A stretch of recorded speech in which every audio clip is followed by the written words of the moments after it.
Hey, welcome to Think Thursday from the Alcohol Minimalist podcast. Think Thursday is all about your beautiful, brilliant human brain. We're talking neuroscience. We're talking behavior change. We are talking about your mindset. Are you ready to get started? Let's go. Well, hello and welcome back to Think Thursday from the Alcohol Minimalist. I'm Molly Watts, and these Thursday shows are all about neuroscience, brain health, mindset, all from a science forward but down to earth perspective, I hope. And today we are going to be diving into a topic that really is about brain health. We've talked a lot in the last few weeks about mindset. We've talked about some neuroscience and neuroplasticity.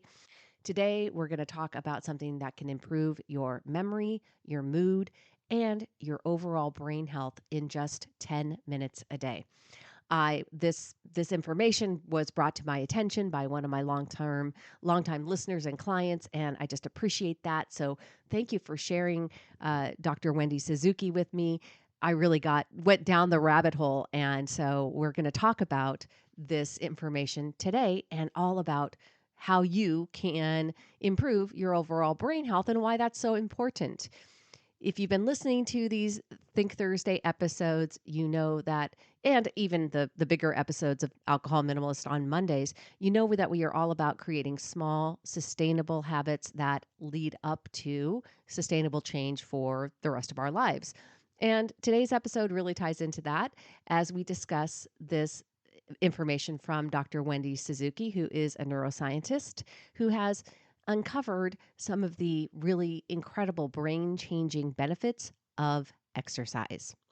We are going to explore how just 10 minutes of daily movement can make a significant difference in your brain health, your mood, and even help potentially protect against some of the things that happen as we age.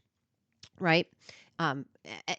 It's not when we talked about neuroplasticity, we didn't hit on it too much. But one of the things that happens is when we're younger, and that's why, our brains are very active when we're young, right? We're learning a lot.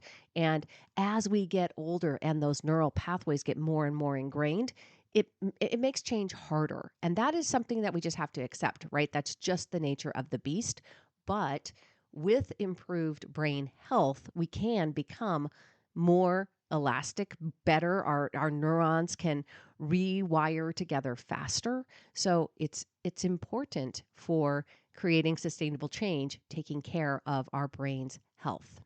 So let's start with the science. So Dr. Suzuki is a leading neuroscientist at New York University, and she has dedicated much of her research to understanding how specifically exercise improves cognitive function and overall brain health. Her work shows that just 10 minutes of aerobic exercise, such as brisk walking, dancing, cycling, can enhance memory, boost your mood, and even reduce the risk of dementia, which is really cool, right? How does this work? Well, aerobic exercise increases blood flow to the brain, especially the hippocampus. And this is a region that is critical for learning and memory.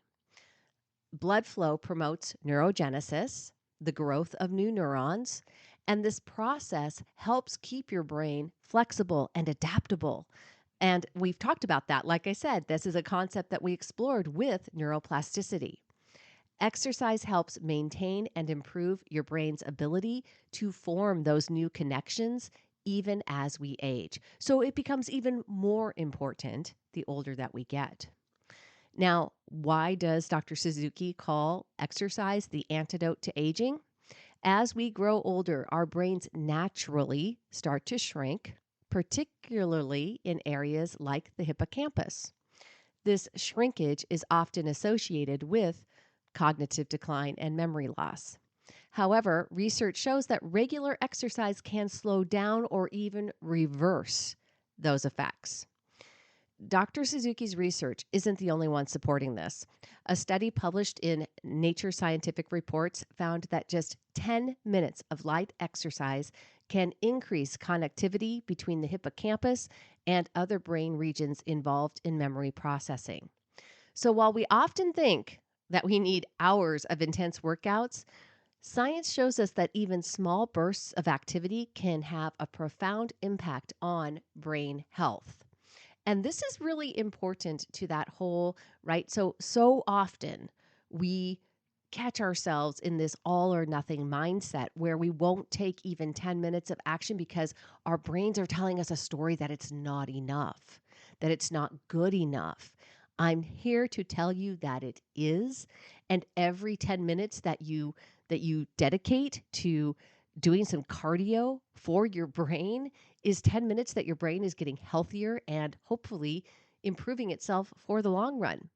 And that's really this is a great spot for us to discuss what we talked about in our episode about the iterative mindset, right? Creating change does not require massive shifts all at once. It's about small, consistent actions.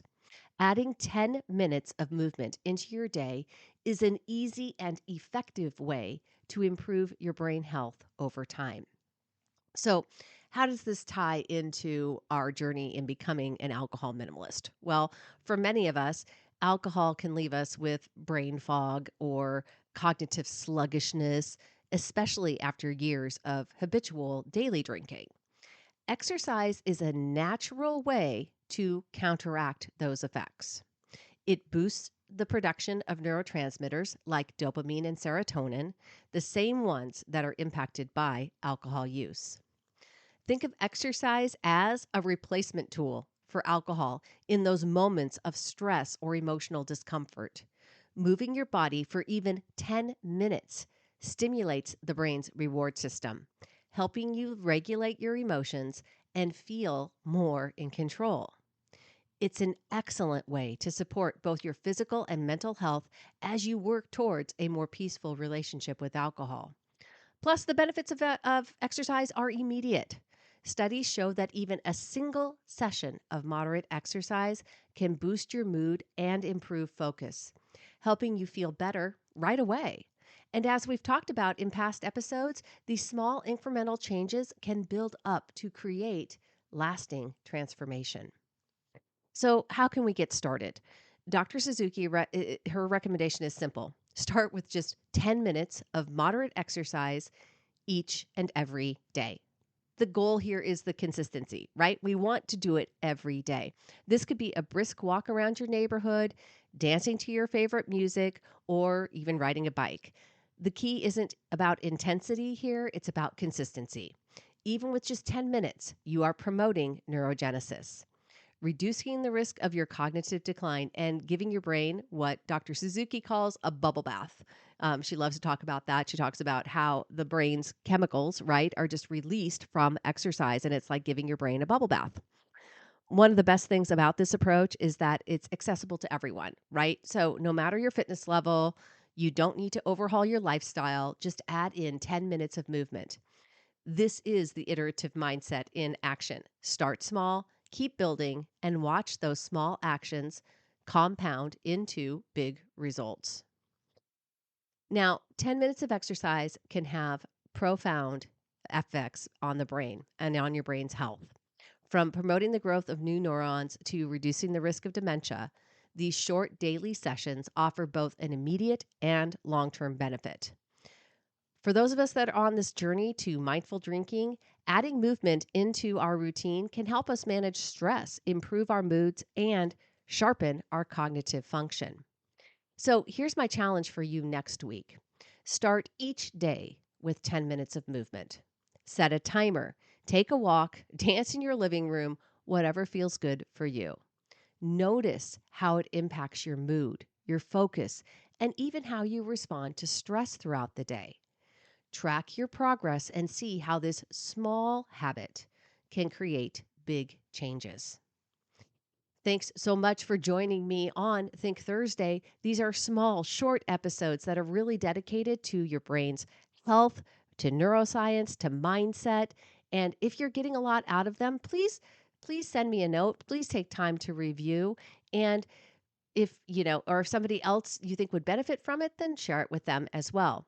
Until next time, let's keep moving 10 minutes a day And one step at a time, I will see you next week.